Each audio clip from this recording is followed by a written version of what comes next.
Pathétique, recommence. Non, non, toujours pas. Sérieusement, t'appelles ça de la maîtrise de la Terre? J'ai vu des poissons lancer des roches avec plus de conviction. Ouais, je sais. Je comprends pas pourquoi j'y arrive juste jamais. Tu réalises que tu ne seras jamais un bon avatar si tu ne peux pas maîtriser la Terre. Sans blague, tu veux m'aider à mettre ça sur la liste des tableaux de mes échecs? Écoute, si tu n'y arrives pas, pourquoi ne pas plonger dans tes mémoires du passé? Mais j'ai déjà essayé ça. Pas assez fort. Ok, parfait. Je vais réessayer. Ah, attends, non, fais pas ça tout de suite. Ah, mais décide-toi à la fin. Regarde un peu derrière toi. Hein, quoi? Qu'est-ce qu'il dit? Oh, oh, oh, non, non, non. C'est moi qui ai fait ça? Yep, ta maîtrise de la Terre est pas mal moins efficace que ta maîtrise du feu. C'est des sirènes de police que j'entends. Ok, on dégage.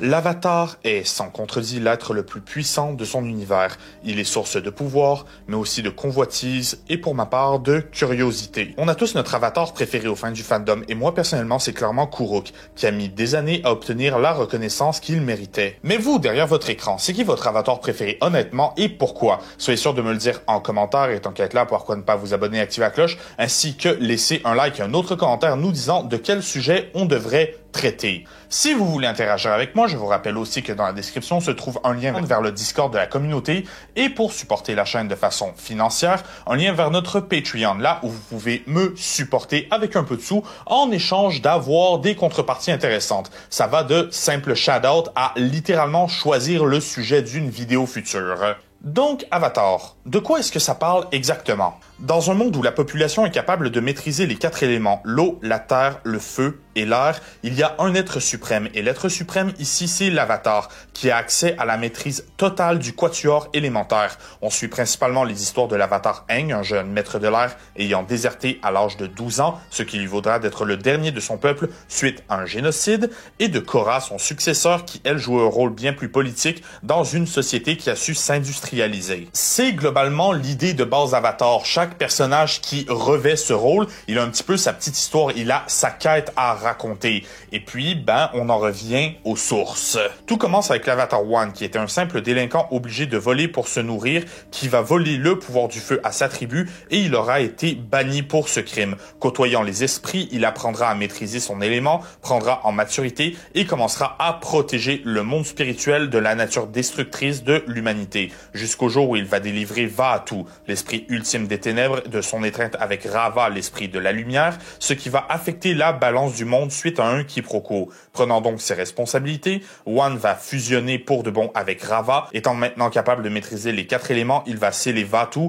et c'est le jour de sa mort que Rava va se réincarner dans une autre personne pour continuer le cycle de l'Avatar, s'assurant que le monde des esprits et le monde des humains a toujours l'esprit de Rava pour veiller au-dessus de lui. Mais en plus de tout ça, parce que non, c'est pas suffisant, les avatars peuvent avoir accès à l'état d'avatar, c'est-à-dire qu'ils peuvent taper dans une puissance extra-dimensionnelle qui leur permet d'avoir accès à toutes les compétences, toutes les connaissances et toutes les maîtrises des avatars précédents. Et ça implique donc que sur papier, chaque avatar va être un petit peu plus puissant que son prédécesseur puisqu'il a accès à plus d'expérience, mais aussi et surtout, il a accès à plus de pouvoir et de compétences.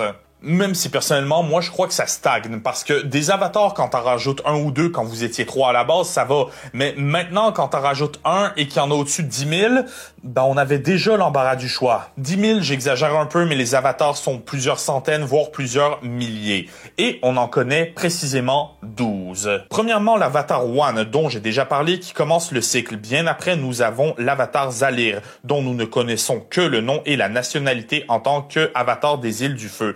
Autrement, les nouvelles sur Kyoshi ne nous donnent même pas son visage ni son genre. Il en va de même pour l'avatar Gun, dont même la nationalité est inconnue en plus, et encore plus mystérieux l'avatar Salai, considéré presque comme un avatar de fanfiction. Tout ce qu'on sait, c'est qu'il existe et qu'il est possible qu'il ait ce visage, même si pendant des années, cet avatar fut connu comme l'avatar Gimli, et je ne vais pas laisser le fanon m'arracher cette image divine. C'est ici qu'on rejoint les choses sérieuses avec l'avatar Zito, anciennement connu dans le fandom comme l'avatar l'avatar Jafar. Vu brièvement dans Le Dernier Maître de l'Air, les romans de Kiyoshi nous apprennent qu'il était essentiellement un fonctionnaire et un bureaucrate et que sa quête en tant qu'avatar était de débarrasser la Nation du Feu de la crise économique et sociale qui la gangrénait. L'avatar suivant fut Yang Chen, la première avatar chronologiquement parlant qu'on entend parler dans les séries. Une nomade de l'air qui arrivera en pleine guerre entre les humains et les esprits et qui malheureusement va choisir le camp des humains, là où l'avatar est censé être le pont unifiant ces deux mondes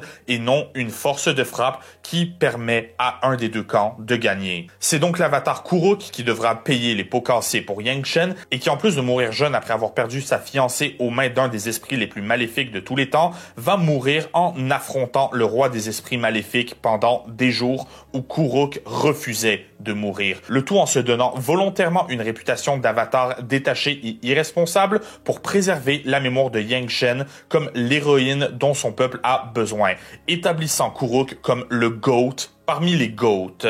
La suivante sur la liste est Kiyoshi, avatar favorite de bien des fans, qui va maintenir la paix dans une ère où on se baignait dans le sang, et ce pendant plus de 200 ans, là où elle détestait la violence, mais n'hésitait pas à l'utiliser quand c'était nécessaire. Nous nous retrouvons ensuite devant l'avatar Roku, qui lui faisait face à son meilleur ami, le seigneur du feu Sozin, et l'empêchait d'étendre le pouvoir de la Nation du Feu au-delà du raisonnable, et ce jusqu'à sa mort où Sozin put finalement frapper, et il va frapper fort. C'est dans cet aftermath que va évoluer Aang, se réveillant après être congelé pendant 100 ans, là où la Nation du Feu est le catalyste pour une guerre mondiale qui dure depuis un siècle, et où c'est le devoir de l'avatar d'arrêter la folie de grandeur du Seigneur du Feu Ozai. Laissant donc après de grandes chaussures à remplir pour l'avatar Korra, qui elle fera face à des antagonistes qui s'en prennent aux infrastructures d'une société moderne, devenant l'avatar avec le voyage le plus complexe quand on prend en compte ce qui est montré dans un écran. Et finalement, c'est il y a quelques semaines au Comic-Con de San Diego que fut révélé le visage de l'avatar Pavi, la prochaine avatar qui devra aider un monde en pleine guérison d'un cataclysme. Un cataclysme qui va affecter le monde physique et le royaume spirituel, là où apparemment dans cette ère du monde, l'avatar n'est pas vu comme un sauveur mais comme une menace.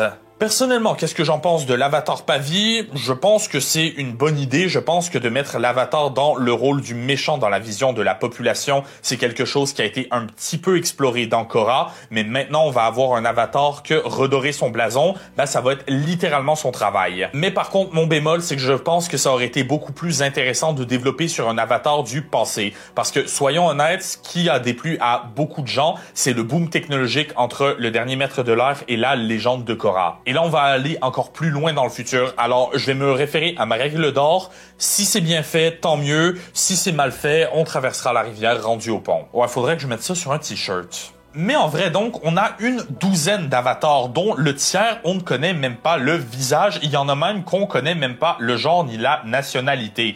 Et 12 personnages sur plusieurs centaines, voire plusieurs milliers, c'est vraiment pas beaucoup. Et c'est un petit peu de ça qu'on va parler aujourd'hui, parce que en regardant les séries, en lisant le lore et en m'attardant sur des détails que vraiment ça prouve que j'ai trop de temps libre pour m'y attarder, je pense que j'ai réussi à retrouver 4 autres avatars cachés dans le scénario de la légende de Korra et du Dernier Maître de l'Air.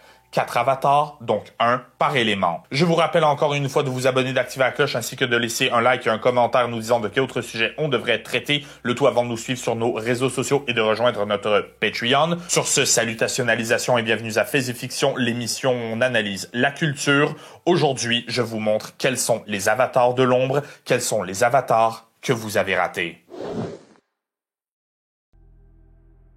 Avatar Oma.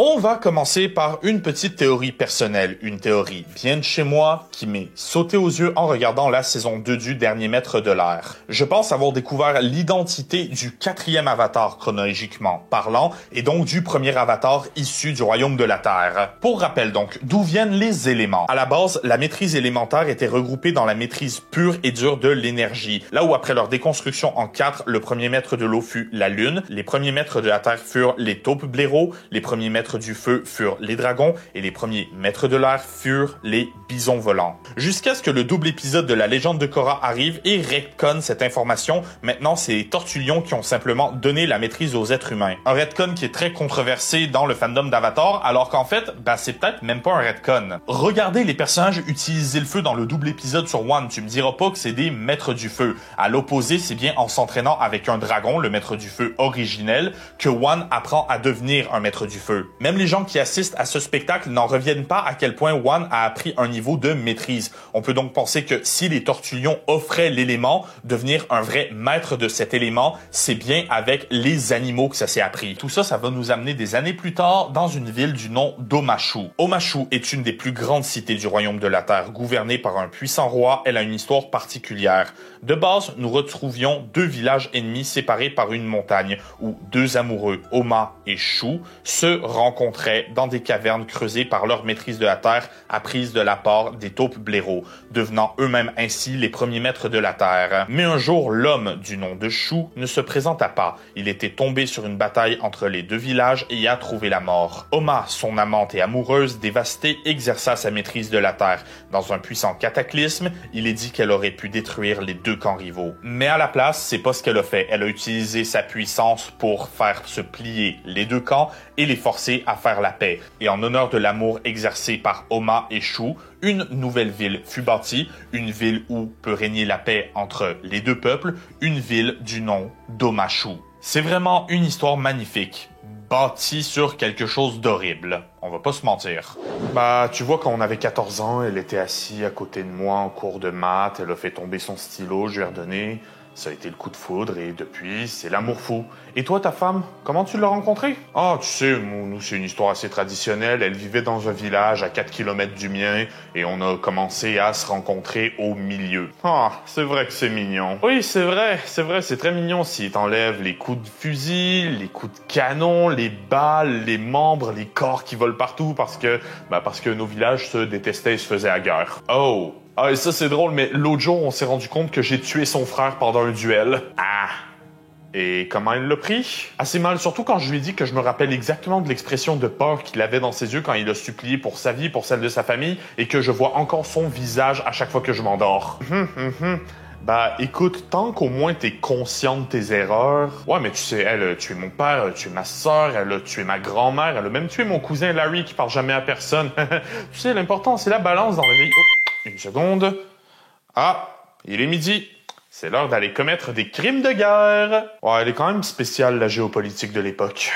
Bref, vous me voyez venir, je pense qu'il est relativement facile de déclarer Oma comme étant le premier avatar de la Terre. Et pour ça, va falloir regarder nos arguments. Argument numéro 1, si Oma et Shu sont canoniquement les premiers maîtres de la Terre, ça vient créer une énorme incohérence dans l'intrigue. Le plot hole va résider autour du fait que Wan maîtrisait déjà la Terre dans son combat contre Vaatu. Mais on a établi plus haut que d'être un maître d'un élément, c'est pas juste être capable de le manipuler et de le posséder, c'est de vraiment le maîtriser. En tant que tel, on pourrait penser que si Wan, pour devenir un maître du feu ou un firebender, pour devenir un earthbender ou un maître de la terre, il a vraiment fallu qu'ils apprennent de la part des taupes blaireaux. Mais donc, étant la première maîtresse de la terre, ça implique aussi que son histoire, elle apparaît pas si longtemps après l'histoire de l'Avatar One, pas si longtemps après que la maîtrise élémentaire se soit démocratisée et que ce soit devenu une pratique commune et pas juste un outil pour se défendre. Du moins ça, c'est en partant du principe que la terre était utilisée comme la maîtrise du feu, c'est-à-dire pour faire le combat avec les esprits. Cependant, voyant tout ce qu'on nous donne dans la légende de Korra sur ces informations, c'est quand même safe d'assumer que non, de s'entraîner avec des esprits comme des dragons ou des taupes blaireaux, c'est pas quelque chose d'extrêmement courant dans le monde d'Avatar à cette époque. En fait, c'est très impliqué que Wan était le premier tout simplement. Cependant, les avatars suivants, c'est-à-dire les avatars de l'air et de l'eau, des professeurs, c'est qui leur a appris à maîtriser les éléments en fait? Parce que Wan a dû s'entraîner tout seul, donc vraisemblablement, il devait probablement faire office de professeur de maîtrise élémentaire. Là où sa puissance dans cet art venait intrinsèquement de sa part de connexion avec Rava. La seule option à cette époque est donc probablement de taper dans l'état d'avatar pour profiter des connaissances de ce prédécesseur. Là où le prédécesseur, il va apprendre quoi à ses élèves? Que lui, il a appris la maîtrise du feu avec un dragon et que chaque élément a un animal qui le maîtrise et ce de façon naturelle. Sauf pour l'eau, c'est la lune, je sais, mais on parle de la Terre ici. À noter que l'avatar est toujours accompagné d'un guide spirituel comme Appa pour Aang ou Naga pour Korra. Pour Oma, il est plus que probable que ce guide animal soit la taupe blaireau qui l'a entraîné, la taupe blaireau qui l'a aidé à créer Omashu. Bref, la timeline colle et aussi le profil colle. Tournons-nous donc vers l'état d'avatar pour notre deuxième argument. L'état d'avatar, qu'est-ce que c'est? En plus d'être un pouvoir hyper cheaté, c'est un mécanisme de défense. C'est quand la vie de l'avatar est menacée, il a accès à toutes ses vies antérieures pour être capable de s'en sortir. Et ça arrive quand il est en colère, quand il est triste, bref, quand il a une forte émotion qu'il ne devrait peut-être pas forcément ressentir. Et cet état d'avatar, en plus de connecter les porteurs de Raava ensemble, c'est très impliqué que ça les booste physiquement et en termes de puissance. Par exemple, Korra, elle va réussir à rediriger et remaîtriser de l'énergie spirituelle pure dans son état d'avatar, et ce, dans la saison 4, après que son lien avec tous les avatars du passé ait été brisé. Le tout alors que Korra est encore en guérison suite à une grosse phase de handicap et qu'elle se remet à peine d'un syndrome post-traumatique. C'est donc safe d'assumer que oui, l'état d'avatar donne un boost physique, magique et spirituel. Et, encore une fois, c'est exactement ce qui est arrivé à Oma. Quand elle a appris la mort de Shu, elle est rentrée dans une colère noire et elle a déclenché un cataclysme. Il est dit qu'elle aurait pu anéantir les deux armées. Moi, je trouve que ça ressemble à l'état d'avatar. En fait, ça fait énormément penser à la fois où Aang, à la fin de la saison 1, va taper justement dans l'état d'avatar pour faire du 1v1000 et démolir l'armée de la Marine du Feu. Troisième et dernier argument, Oma, à ce moment, elle a accompli exactement ce que l'avatar doit accomplir et ce, à chaque cycle. À savoir être un pont, un gardien de la paix et surtout garder la balance du monde intacte. Elle aurait pu éliminer tout le monde, mais elle a choisi la paix. Elle a choisi de construire quelque chose et de rapprocher les hommes les uns des autres. Exactement comme Wan qui s'oppose à la guerre entre les humains et les esprits, exactement comme Aang qui tente de pacifier la Nation du Feu. Oma a donc beau ne pas être confirmée comme un avatar, je crois que selon les circonstances et les résultats, elle a plus que ce qu'il faut pour être une sérieuse candidate quant à l'identité du 4e avatar de l'histoire. Mais maintenant, voyageons donc vers l'archipel du feu où vous trouverez un avatar dont cette fois vous connaissez au minimum le visage.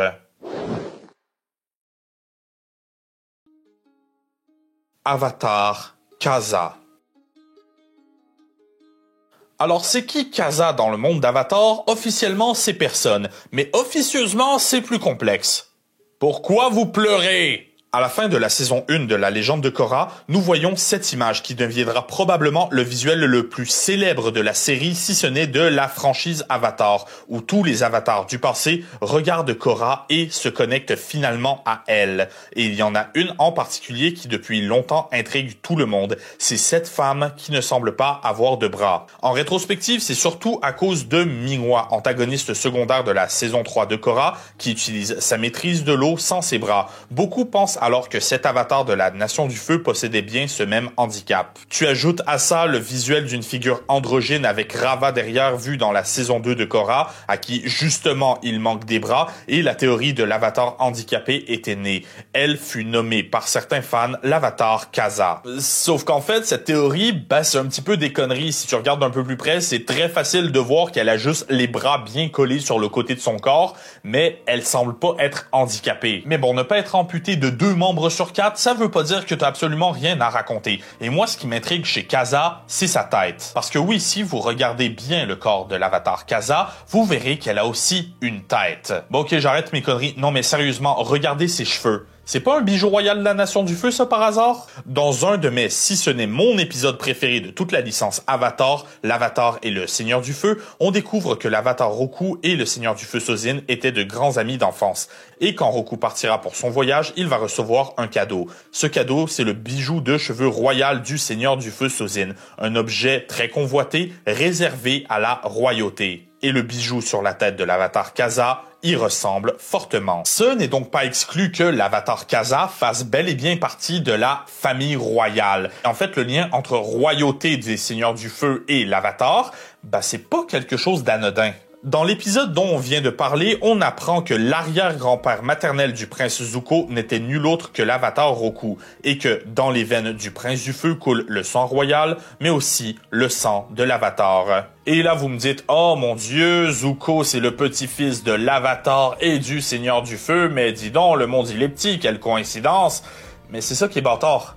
C'est que c'est aucunement une coïncidence. Dans les comics Avatar, on apprendra que l'union entre Ursa et Ozai, les parents de Zuko, n'avait rien d'un hasard, que c'était en fait un effort de la famille royale pour mélanger le sang du prince du feu et celui de l'avatar Roku, pour s'assurer d'avoir une descendance surpuissante. Et la puissance, c'est littéralement le moteur qui fait tourner la nation du feu. Le feu, c'est l'élément du pouvoir, c'est l'élément de la puissance. Alors où est-ce qu'on retrouve l'avatar Kaza dans tout ça? En fait, si on suit le lore de la nation du feu, elle n'a pas toujours été unie. Après l'époque de Wan, quand l'archipel fut conquis, elle était divisée en plein d'îles du feu, toutes dirigées par différents seigneurs de guerre. Vous vous en doutez, ces seigneurs de guerre, ils se faisaient la guerre entre eux pour le territoire, jusqu'à ce qu'un d'entre eux soit capable de tous les mettre à genoux. Et ce seigneur de guerre, c'était le premier seigneur du feu. Il va unifier les îles et créer la nation du feu. On ne connaît pas son nom, mais ce dont on peut être sûr, c'est que son temps précède l'avatar Zito, puisqu'on sait que le seigneur du feu de l'époque se nommait Izor. Mais ce seigneur du feu, il va unifier les îles par la force. Comme quoi, la notion de pouvoir et de puissance d'écraser ses ennemis, c'est toujours quelque chose qui est intrinsèquement lié à la philosophie de la nation du feu. Mais est-ce que vous avez remarqué quelque chose? Parce qu'ici, on parle de guerre, on parle de prendre le pouvoir par la force, on parle de violence, on parle d'un conflit qui peut ébranler les fondements même de comment le monde fonctionne. Alors, il est où l'avatar? Justement, si on connaît le visage du premier Seigneur du Feu, ce qu'on ne connaît pas, c'est sa descendance. Et selon toute logique, comme le titre de Seigneur du Feu est héréditaire, s'il y a eu un avatar Seigneur du Feu, c'est que c'est le descendant de ce premier Seigneur. Et rappelez-vous de ce que disait Sozin à Roku quand il s'opposait à lui. Ton devoir est avant tout à ta patrie. Il est très important chez la Nation du Feu, comme quoi la loyauté à la patrie passe avant les devoirs cosmiques de l'avatar. Maintenant, tu croirais que si une guerre faisait rage, et ce sur plusieurs générations, et qu'un des seigneurs de guerre obtenait une telle puissance qu'il était capable d'écraser tous ses rivaux, un avatar tenterait de l'en empêcher et tenterait de médiater le conflit.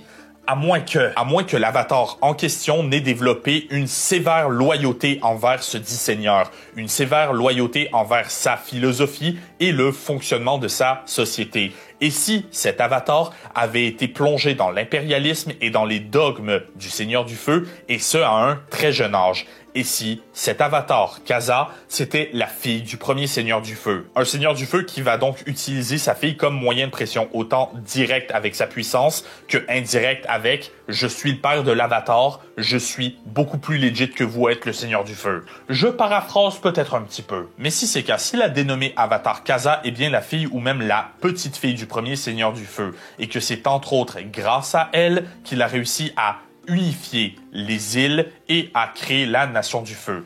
Je vous laisse décider. Est-ce que ça fait d'elle un avatar héroïque ou est-ce que ça fait d'elle le catalyste pour un des conflits les plus sanglants de l'histoire?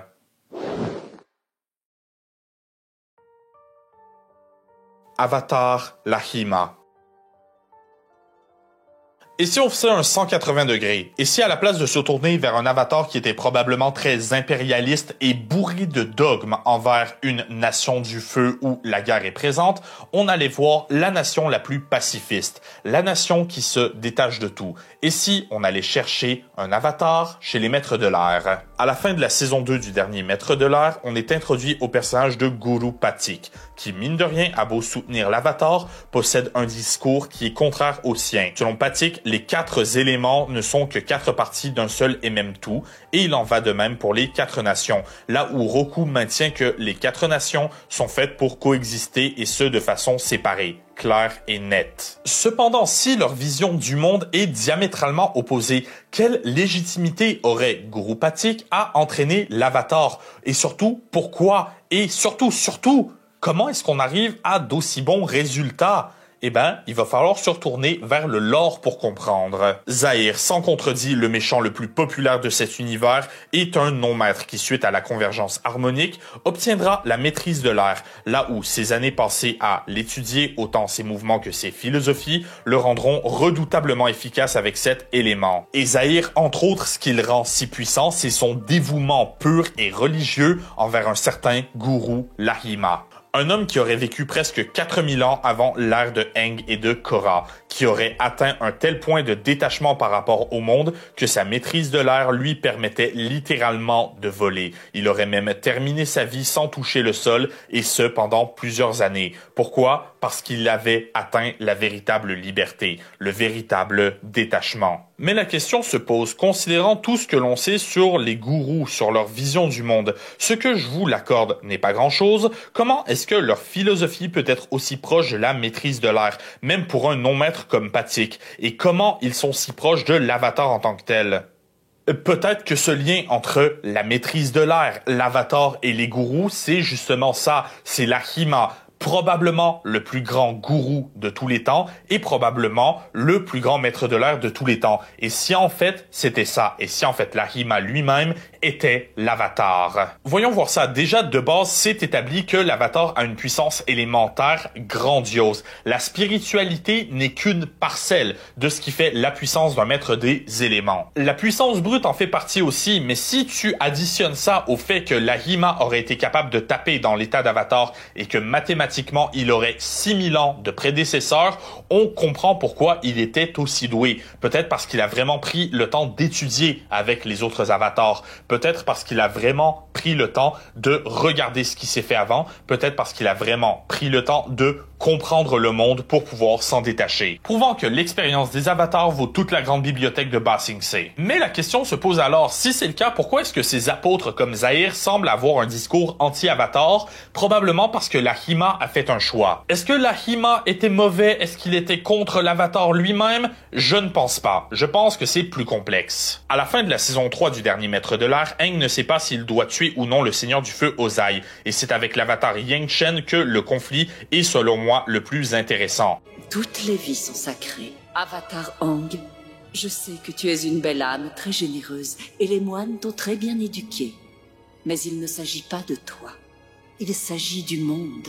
Ici, je pense qu'on peut le dire, Yang Chen démontre pourquoi les avatars de l'air sont généralement les moins adaptés. C'est parce que foncièrement, le devoir de l'avatar va à l'encontre de ce qu'un nomade de l'air devrait être. L'air, c'est l'élément de la liberté. Les nomades de l'air se détachent des problèmes du monde et de tout ce qui ne les concerne pas. Ils se détachent de tout et ils vivent en pure liberté, en pure légèreté. Mais ça, c'est quelque chose qu'un avatar ne peut pas faire parce qu'il a des responsabilités envers le monde. Yang Chen le dit textuellement, un avatar ne peut pas y arriver. Le devoir désintéressé qui est le tien exige que tu renonces à ton avancement spirituel et que tu fasses tout ce qui est nécessaire pour protéger le monde. Beaucoup de grands sages parmi les nomades de l'air se sont détachés du monde matériel et ont réussi à atteindre l'illumination. Mais un avatar ne peut jamais y arriver parce que son seul et unique devoir c'est de veiller sur le monde. Et quand il pense, heureusement que c'est pas le Aang enfant qu'on a eu pendant toutes les crises à Republic City dans la légende de Korra. Monsieur l'Avatar, petite question pour la presse de Republic City. Que comptez-vous faire par rapport à la menace terroriste que représente Amon? Écoutez tout le monde, écoutez. Moi j'ai 12 ans et j'ai envie d'aller jouer à la plage. Moi j'aimerais vraiment savoir c'est qui a mis un gamin hippie immature en charge de notre protection. Basiquement l'équivalent des dieux qui régissent le monde. Tout le monde, on est dans la merde. Un point quand même sérieux. Oh, Amon est en train de menacer d'exploser le stade de Republic City et l'Avatar est en train de chevaucher un panda géant. Ce qu'ils disent pas en école de journalisme, c'est que t'es vraiment confronté à la stupidité humaine dans sa forme la plus primordiale, en fait. C'est donc impossible pour un vrai maître de l'air qui est un parangon de ce que représente sa culture d'être un bon avatar et vice-versa. On peut penser que tout comme Yang Chen a dû faire le choix entre l'humanité et les esprits, tout comme Aang a dû faire le choix entre ce que les nomades de l'air lui ont appris et ce que le monde attend de lui, l'avatar, Lahima, a dû faire un choix. et il a choisi d'être fidèle aux voies des moines. Et s'il se définissait principalement comme le gourou Lahima, ensuite le maître de l'air Lahima, et finalement comme l'avatar Lahima. Un avatar imparfait, un avatar irresponsable, un avatar qui manque à ses devoirs, et ce par pur désir de liberté. Peut-être même au point où l'histoire ne le retient même plus comme un avatar, au point où tout ce qu'il reste de cette parcelle de lui, c'est qu'il a su transmettre à ses élèves des leçons, une façon différente de voir l'avatar, d'ouvrir ses chakras, une façon pour l'avatar d'être une fois pour toutes libre de ses responsabilités. Le tout, bien sûr, en comprenant le fonctionnement du monde, en comprenant ses infrastructures, mais aussi et surtout en comprenant les fondements de ce qu'il régit. L'avatar Lahima a probablement compris comment la maîtrise de l'énergie fonctionne, au point où les autres gourous des années, des siècles, des millénaires suivants sont capables de la comprendre. Même ceux qui ne sont pas des maîtres des éléments, ils comprennent la théorie sans pour autant toucher à la pratique. Exactement ce qu'a fait Zahir pendant des années en fait avec la maîtrise de l'air. Et c'est justement ça qui l'a rendu redoutable. On pense donc à un avatar qui aurait vraiment fait le choix de laisser le monde se débrouiller tout seul. On pense à un avatar qui a décidé de faire ses propres choix et de se détacher des concerns du monde. Vous trouvez ça trop pragmatique? Vous trouvez ça déprimant? Vous trouvez ça pessimiste? Vous n'êtes pas prêt pour la dernière théorie.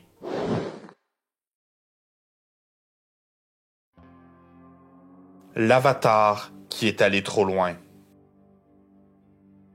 Les 4 éléments ne sont pas des armes, ce sont principalement des outils. Tout dépend de ce que l'on en fait. Et chacun de ces éléments a su évoluer à sa façon. Au point où on en est, ils ont tous des sous-maîtrises, comme par exemple les éclairs avec le feu ou le métal avec la terre. Et encore une fois, ces sous-maîtrises, ça dépend de ce qu'on en fait, sauf pour une qui est communément acceptée dans le fandom comme la forme de maîtrise élémentaire la plus maléfique. Et cette maîtrise, c'est la maîtrise du sang. Dans l'épisode La marionnettiste, d'étranges disparitions ont lieu dans une ville de la Nation du Feu. D'ici la fin de l'épisode, nous comprenons que c'est l'œuvre d'Ama, une maîtresse de l'eau qui fut emprisonnée par la Nation du Feu et qui, le soir de la pleine lune, est capable de maîtriser le sang à l'intérieur du corps d'un individu. Sauf que plus tard, la légende de Korra va arriver et on se rendra très vite compte que Ama, elle n'a rien inventé. Il se trouve que la famille de Noatak et Tarlok, les deux antagonistes de la saison 1,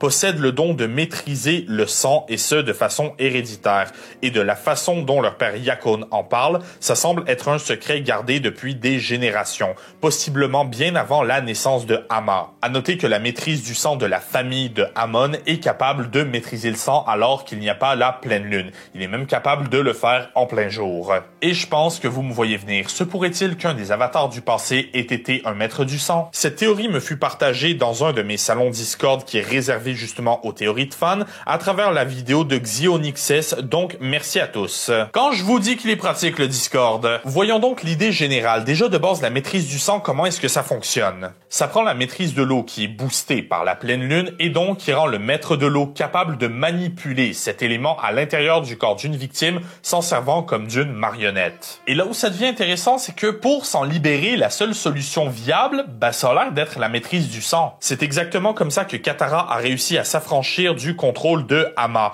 ou quand Amon parviendra à résister à celle de son frère, et quand tu y penses, c'est logique. Si la maîtrise du sang permet de restreindre les mouvements de la cible au point où sa seule résistance physique ne suffit plus, exercer ce même pouvoir sur soi-même semble être une façon d'invoquer une force contraire suffisante pour briser le charme. Il semblerait donc que la seule façon de s'affranchir du contrôle d'un maître du sang, c'est d'en être un soi-même, ou d'être capable d'incapaciter son agresseur, comme par exemple Mako qui l'a fait en foudroyant Amon au bon moment. Mais il existe un personnage qui a été capable de s'affranchir de la maîtrise du sang. Un personnage qui n'a pas utilisé ce pouvoir, semblerait-il. Et ce personnage, vous le savez, c'est Aang. Dans Korra, on apprend qu'il s'est opposé à Yakon, qui lui aussi maîtrisait le sang, et que pour briser son emprise sur lui, il a eu recours à l'état d'avatar. C'est encore aujourd'hui, à l'heure où je vous parle plus de 10 ans plus tard, la seule instance où quelqu'un a été capable de briser l'emprise de la maîtrise du sang sans pour autant lui-même maîtriser le sang. Et je rappelle que Mako n'a pas vraiment résisté, c'est juste que ses doigts étaient dans une certaine position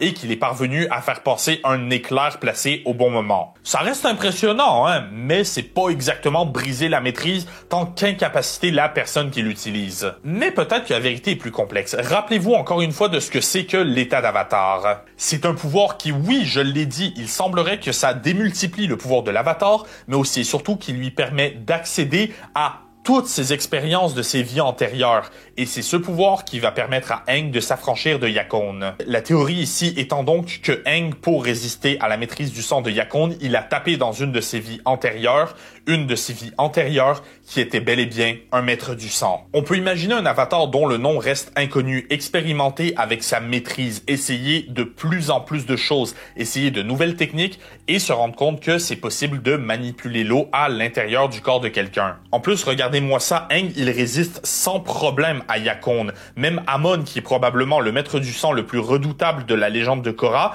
il est établi comme étant un prodige dans le domaine, il a du mal à résister à la maîtrise du sang de son petit frère. Petit frère qui, encore une fois, est établi comme bien plus faible que lui. Et là, tu me fais croire que Aang serait capable d'y résister parfaitement sans y avoir accès? Surtout quand tu considères que pour créer la maîtrise du sang, pour découvrir cet art, c'est probablement pas juste par la maîtrise de l'eau qu'on est passé. Le sang possède une composition chimique assez complexe. Si oui, il est principalement liquide, on y retrouve d'autres composants, des composants que les autres éléments peuvent maîtriser. Par exemple, il est aussi composé de parties de fer, donc un métal. Et maîtriser le métal, ça vient avec la maîtrise de la terre. Là où en plus le sang contient des gaz comme l'oxygène ou encore le dioxyde de carbone.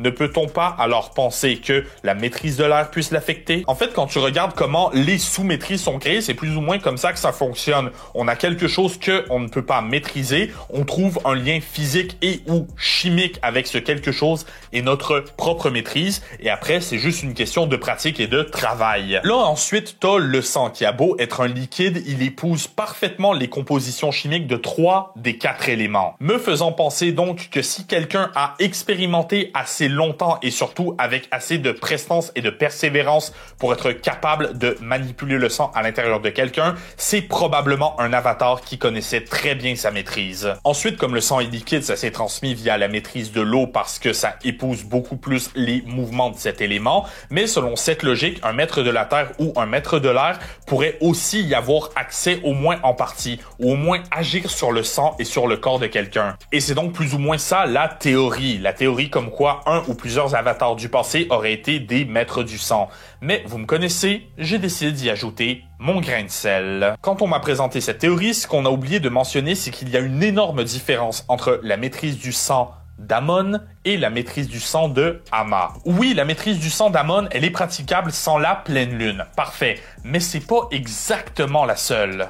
Amon, Tarlok et Yakone ne font pas de la maîtrise du sang normale, mais de la maîtrise du sang mental, utilisable sans la pleine lune et surtout sans faire de mouvement avec les membres comme pour toutes les autres maîtrises, maîtrise du sang incluse. Et quand Aang résiste à la maîtrise du sang de Yakone, il le fait sans bouger, par pure force mentale, là où Yakone est capable de paralyser sans problème une pièce complète, mais a besoin de ses bras évacués à grosses gouttes pour restreindre Aang. Aang qui va briser son emprise alors que 10 minutes plus tôt, il était 100% paralysé. Et si en fait cet avatar mystère, cet avatar du sang, inventeur de la maîtrise interdite, n'était nul autre que l'ancêtre de Amon, le créateur de la maîtrise du sang mental et le catalyste pour la lignée maudite des tribus de l'eau, celles qui prennent la maîtrise faite pour guérir, faite pour réagir, la pervertissent, la corrompent et créent probablement un des ennemis les plus redoutables pour que sa descendance doive l'affronter. Sur ce, mes amis, si vous voulez retenir quoi que ce soit de cet épisode, c'est qu'on n'a pas fini de parler d'Avatar. Il y a tellement de choses à explorer et j'ai très hâte de voir où est-ce que cet univers nous emmènera. Sur ce, mes amis, vous pouvez cliquer juste ici pour voir notre dernière vidéo ou vous pouvez cliquer juste là pour voir une autre vidéo théorie. Ça fait longtemps que j'en avais pas fait et je suis très content de recommencer. Mais dites-moi, partagez-moi vos théories en commentaire et tant qu'à être là, pourquoi ne pas vous abonner, activer la cloche,